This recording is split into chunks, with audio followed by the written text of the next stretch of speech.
Dans la suite de la partie C, avec la propriété suivante, donc la somme des termes consécutifs d'une suite arithmétique de premier terme U0 et de raison R, eh bien, c'est donné par l'une ou l'autre de ces deux formules. Donc cette somme, si on l'appelle S, eh bien, ça sera le nombre de termes qui sera multiplié par le premier terme plus le dernier terme à diviser par 2. Voilà. Donc autrement dit, alors on peut utiliser le symbole sigma, là, I allant de 0 jusqu'à n de DUI. Voilà, donc ça veut dire que I va prendre toutes les valeurs entières entre 0 et n, donc au début c'est 0, après c'est 1, après c'est 2, après c'est 3, jusqu'à n. Voilà, donc ça revient exactement à l'écriture qui suit là, U0 plus U1 plus, etc. jusqu'à UN. Eh bien, on a combien de termes ici? Alors faites attention quand vous comptez vos nombres de termes. On est parti de U0 et on s'est arrêté à UN. On a donc n plus 1 terme. Donc soyez très très vigilants par rapport à ça. N'oubliez pas un terme. On a parfois un décalage avec le rang, l'indice et le nombre de termes, donc soyez vigilants. Et il va falloir multiplier ça par le premier terme, c'est U0, le dernier terme, c'est UN. Donc on les additionne et on divise par 2. Voilà. Donc je vous laisserai lire le petit exemple qui est ici, où on a simplement appliqué cette dernière formule. Moi, maintenant, je vais vous démontrer cette propriété. Voilà. Donc, pour vous démontrer cette propriété, eh bien, je vais avoir besoin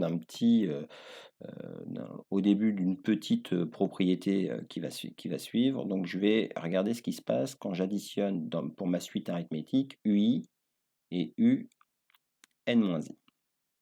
Voilà. Alors, on a une formule dans la leçon qui nous dit que UI, bien, c'est U0 plus IR. Donc ça, c'est la formule qui permet d'avoir une forme explicite de notre suite arithmétique. Donc UN-I, je peux aussi appliquer la formule, c'est U0 plus N-I R. Alors, je vais développer ici le R dans la parenthèse. Donc j'obtiens le reste, je ne vais pas y toucher. U0 plus IR plus U0 plus NR moins IR. Alors vous avez plus IR et moins IR dans votre expression, donc ça va pouvoir disparaître. Donc il va rester U0 au début, et il va rester ensuite U0 plus NR. Mais cette dernière expression que je viens de mettre dans une parenthèse, là, si j'applique le même type de formule sur la forme explicite des suites, eh bien c'est UN, c'est le terme d'indice N. Donc c'est U0 plus UN. Donc finalement, quand on additionne deux termes sous cette forme-là, UI plus UN moins I, eh bien on va obtenir, c'est exactement la même somme que si on additionnait U0 et UN. Donc ça, c'est un petit résultat dont on va avoir besoin pour la suite. Alors maintenant, je vais appeler SN, la somme des termes consécutifs de ma suite. Donc U0 plus U1, etc., etc., etc. Je vais aller jusqu'à UN. Et le terme qui est juste avant UN, je vais l'écrire, eh bien c'est UN-1. Voilà. Alors, comme je l'ai fait dans la démonstration précédente, je vais réécrire juste dessous cette somme, mais dans l'autre sens. Au lieu d'aller de U0 jusqu'à UN, je vais aller de UN jusqu'à U0, donc j'écris exactement tout dans l'autre sens. Donc de UN jusqu'à U1 jusqu'à U0. Et je vais faire un raisonnement qui est assez proche de celui de la démonstration précédente.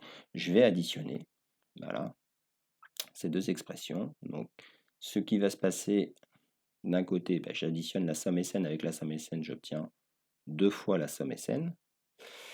Et de l'autre côté, je vais additionner aussi, là, mais ce coup-ci verticalement, chaque élément. Voilà.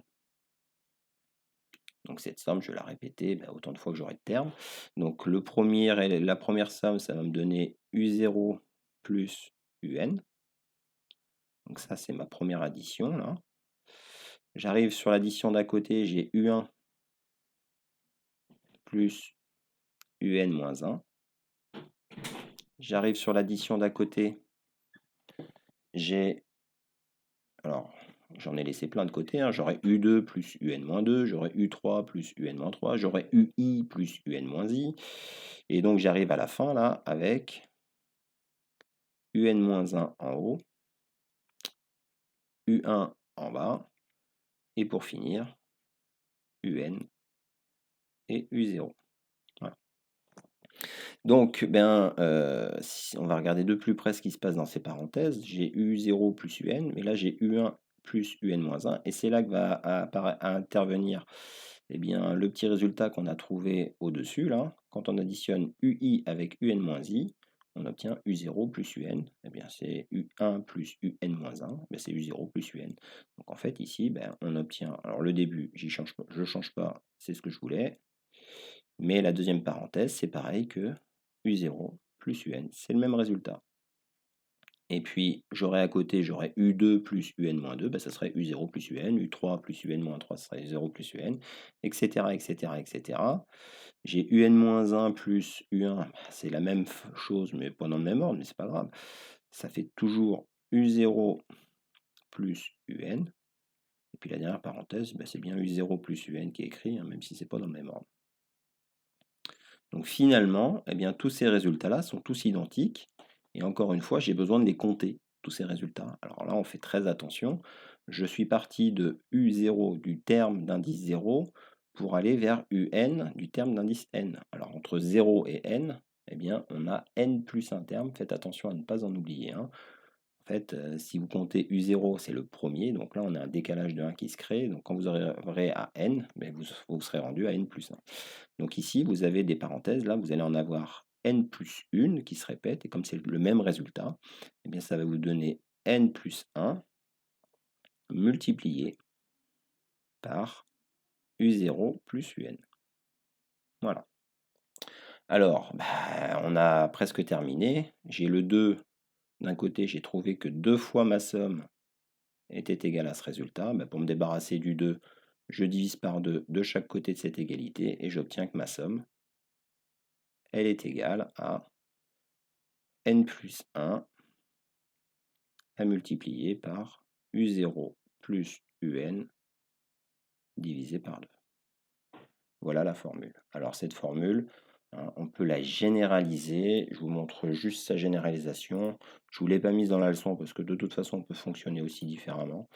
Mais on peut la généraliser aussi. Sans partir de U0, on peut dire que UP plus 1, etc., etc., jusqu'à UN, dans ce cas-là, ça va être le nombre de termes. Alors entre n et p, ici, alors faites encore une fois attention, on a n moins p plus un terme. Donc p c'est le premier, p plus 1 c'est le deuxième, etc. Donc il faut faire la soustraction entre n et p, et il faut rajouter 1 pour bien avoir tout le nombre de termes, multiplié par le plus petit terme qui est énoncé CUP, le plus grand CUN, et on divise ça par 2.